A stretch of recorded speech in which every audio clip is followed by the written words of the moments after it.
नमस्कार। आज हम चर्चा करेंगे होलाष्टक के विषय में और जानने का प्रयास करेंगे कि ये होलाष्टक को क्यों मना किया जाता है किसी भी मांगलिक और शुभ कार्यों में के करने के लिए।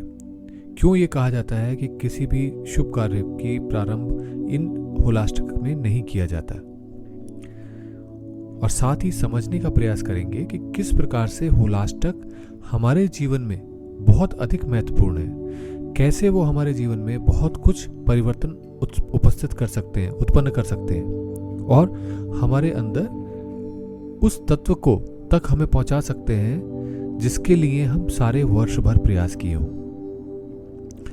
और वो तत्व अर्थात हमारे उस आनंद स्वरूप को जिसको हम जानने के बाद ये समझ सकते हैं, ये हमारे को अनुभव में आना शुरू हो जाएगा कि किस प्रकार से मेरा होना ही मेरा आनंद है।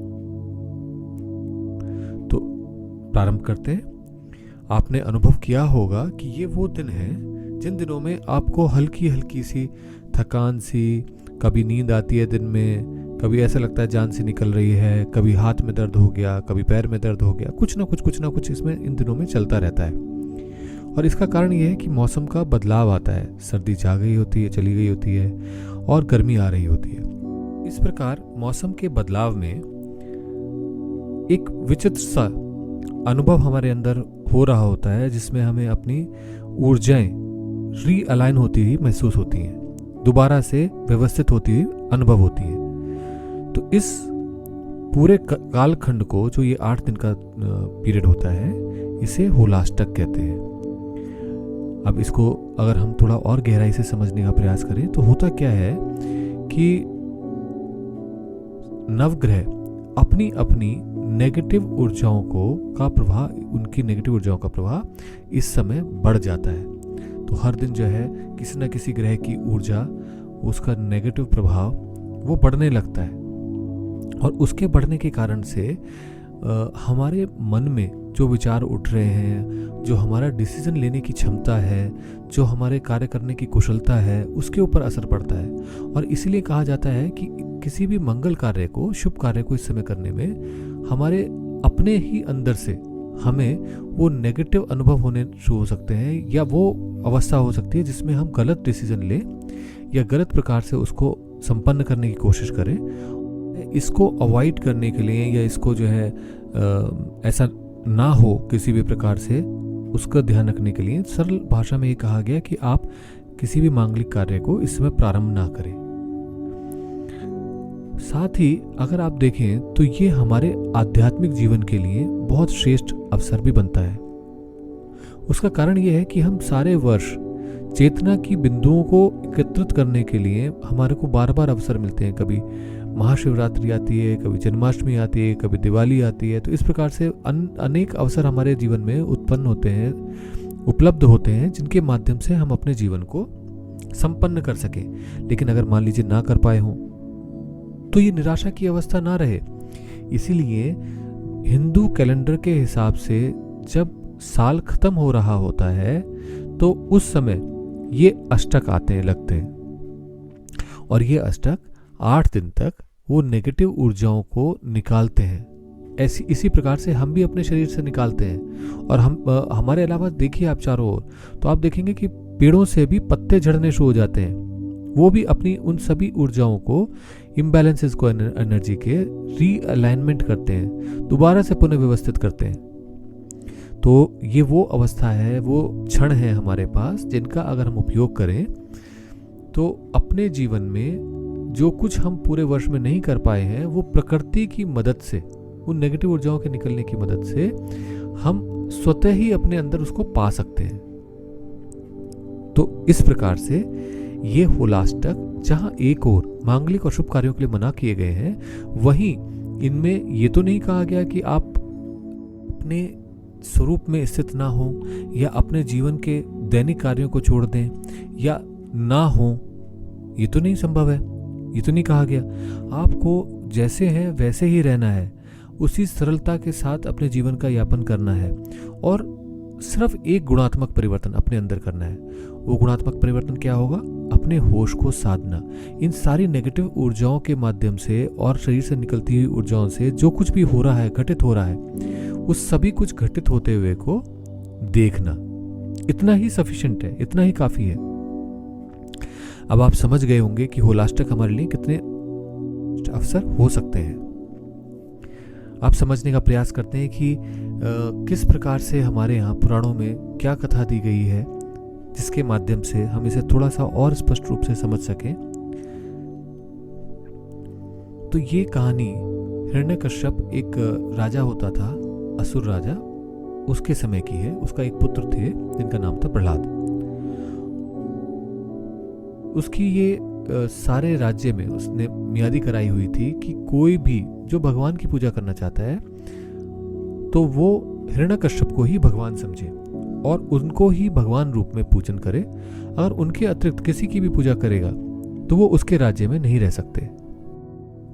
हिरण्यकश्यप के अपने ही घर में उसकी ही संतान प्रहलाद भगवान नारायण के भक्त थे। अब छोटा सा बालक, उसने, क्योंकि उसकी माता कयाधु भगवान नारायण की भक्त थी, तो इस कारण से उसके भी मन में नारायण भक्ति की इच्छा जागृत हुई और उन्होंने नारायण भक्ति प्रारंभ करी। वो भगवान नारायण को अपने मन ही मन में पूजन करते थे, उनके ध्यान में मगन रहते थे। यहां तक अवस्था पहुंच गई कि उसके बाद में उन्होंने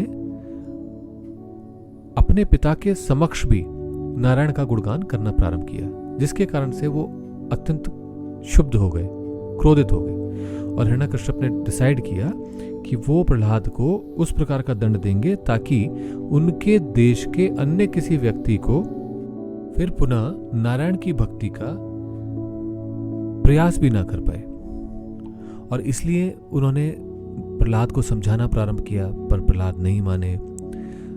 जब प्रहलाद की माता ने भी समझाने का प्रयास किया, वो फिर भी नहीं समझे। तो एक ऐसी अवस्था आ गई जिस समय उनको ये निर्णय लेना पड़ा कि अब प्रहलाद का उन्हें अंत करना ही होगा। जिस दिन उन्होंने ये डिसाइड किया प्रहलाद के अंत की यात्रा के लिए, वहीं से होलाष्टक की यात्रा प्रारंभ होती है। उसके बाद में नित्य उनको नई नई तरह की प्रताड़नाएं दी गई, समस्याएं उनके लिए क्रिएट की गई ताकि वो नारायण की साधना या पूजा ना कर सके, नारायण की भक्ति ना कर सके। पर प्रहलाद लगे रहे और वो उस चरण तक, उस अवस्था तक लगे रहे जबकि उनकी बुआ उनको अग्नि में लेकर के बैठ गई। होलिका नाम था उनका। होलिका ने उनको अपनी गोद में लिया, अपनी दुशाला कंबल ओढ़ा और वो अग्नि कुंड में बैठ गई, ये मानते हुए कि वो अग्नि से बच जाएंगी और प्रहलाद अग्नि में भस्म हो जाएगा, क्योंकि वो मर नहीं पा रहे थे। वो सताने पे भी जो है नारायण भक्ति को नहीं छोड़ रहे थे। तो वास्तव में ये पूरा पीरियड, ये जो पूरा 8 दिन का समय है जिसके बाद में होलिका दहन होती है, तो यही है एक ऐसा पीरियड जिसके अंदर बहुत सारी नेगेटिव ऊर्जाएं वातावरण में उपलब्ध होती हैं। अब आप ये भी एक सरल नियम जानते होंगे कि किसी भी समय अगर कुछ नेगेटिव होता है प्रकृति में तो कहीं पर कुछ पॉजिटिव भी होता है।